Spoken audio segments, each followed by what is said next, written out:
If you have heard great offer, but the seller is nervous about VA financing, it's usually not about the buyer. It's about misinformation. In 2026, the VA loan myths are still circulating and they're unnecessarily derailing transactions. Let's break them down.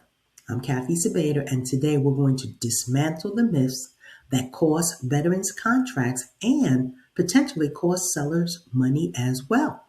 Whether you're a listing agent who wants to close more deals or a veteran fighting for your dream home, you need to know the truth about mandatory inspections, seller fees, the perfect condition, low appraisal, and slow closing.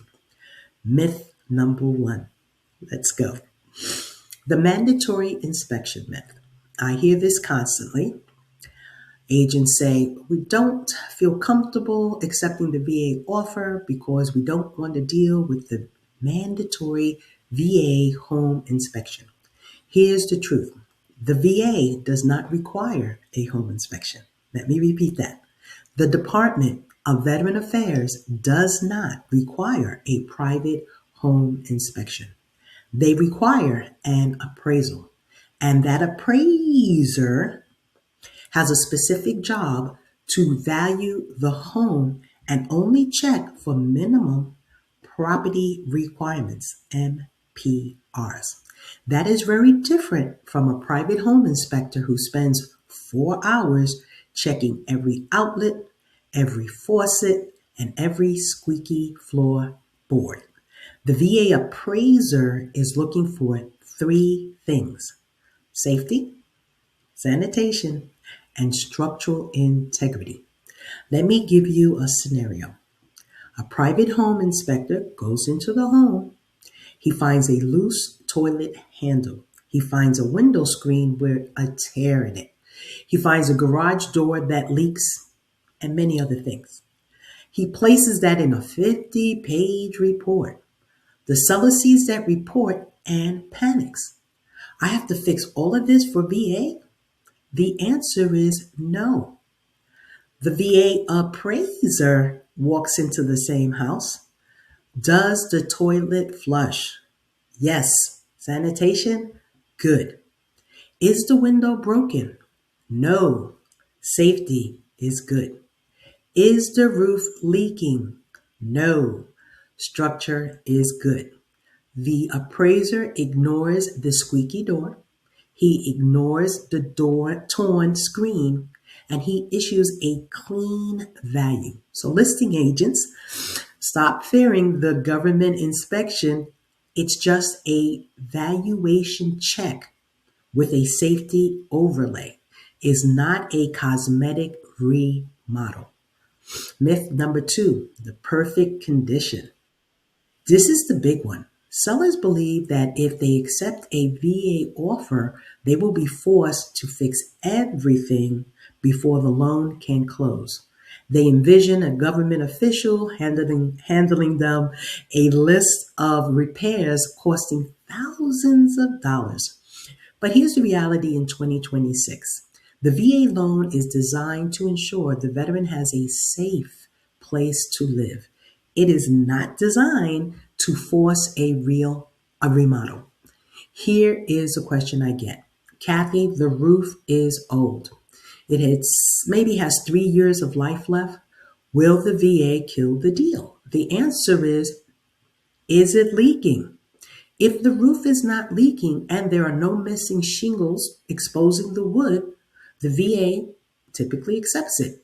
Now, on a conventional loan, that might be flagged as an end of life roof.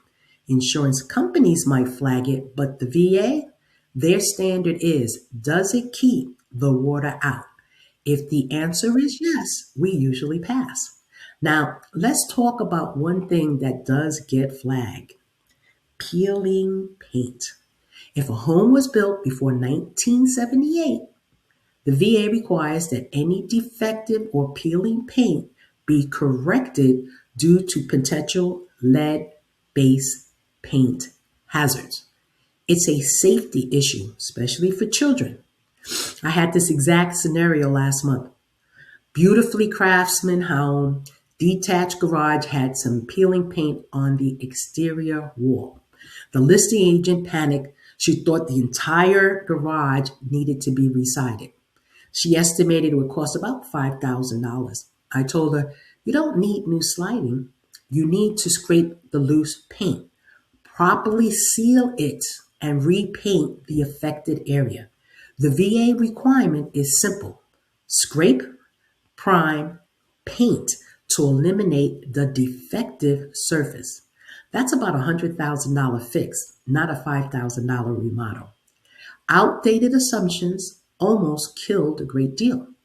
And here's the strategy we use to win.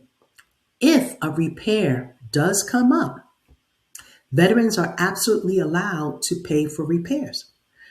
There is a myth that the sellers must pay for everything. False.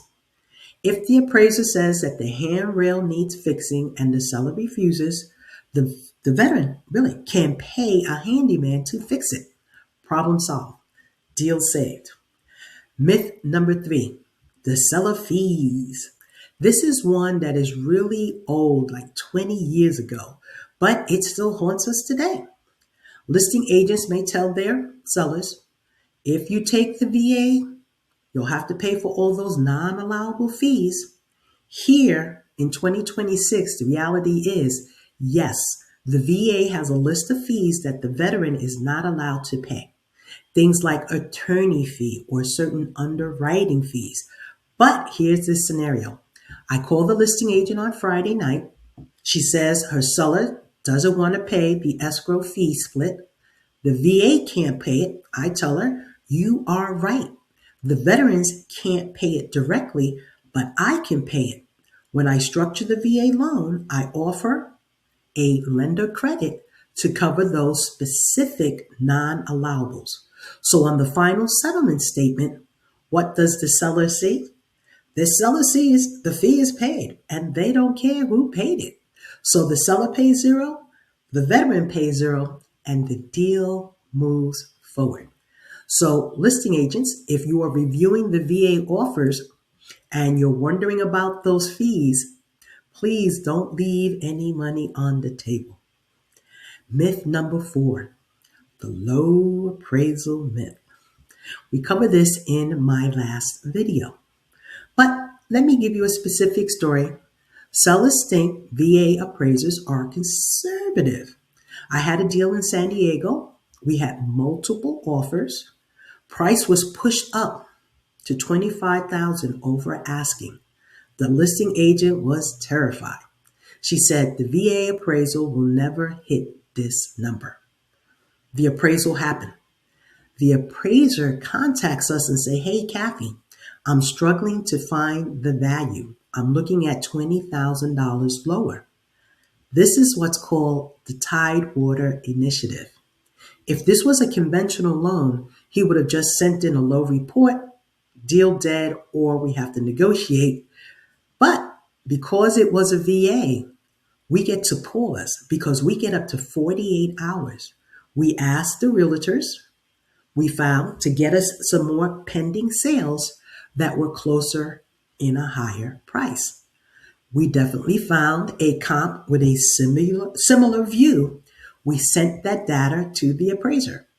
He reviewed it and he issued the value at contract price. The VA process actually saved the deal.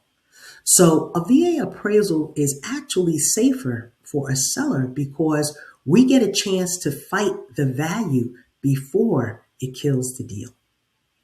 Myth number 5, the slow closing myth. VA loans can take up to 60 days to close. Maybe in 1995. And for those lenders who don't directly underwrite with VA, but today in my office, we can close VA loans 17, 21, 30 days every single month. The speed of the loan depends on the lender, not the loan type. If you have a lender who knows VA, who orders the appraisal day one after initial disclosures are signed, and collects all the documents up front, we're just as fast as any conventional loan. Often faster because we don't have private mortgage insurance companies to deal with. So, what is the takeaway? If you're a veteran, you need to make sure your agent knows how to crush these myths. Your letter should say, we are flexible on repairs. We can close in 17 to 21 days. We have covered all of the non-allowables. If you're a listing agent, look at the facts. VA buyers usually have higher credit scores on average. They have more cash reserves on average, and they have a higher residual income requirement. They are statistically the safest buyers in the market. Don't let a myth kill your sale. Now, crushing myth is step number one, but keeping the deal together once you're under contract, that's step number two. And there is where things can get tricky. Next week, March 9th, we're going into the trenches. We're going to be talking about the deal killers, to include the silent killer that ruins more closing than interest rates do. If you're currently in escrow or about to, you cannot afford to miss that video. I'm Kathy Sabater. Let's go win your home.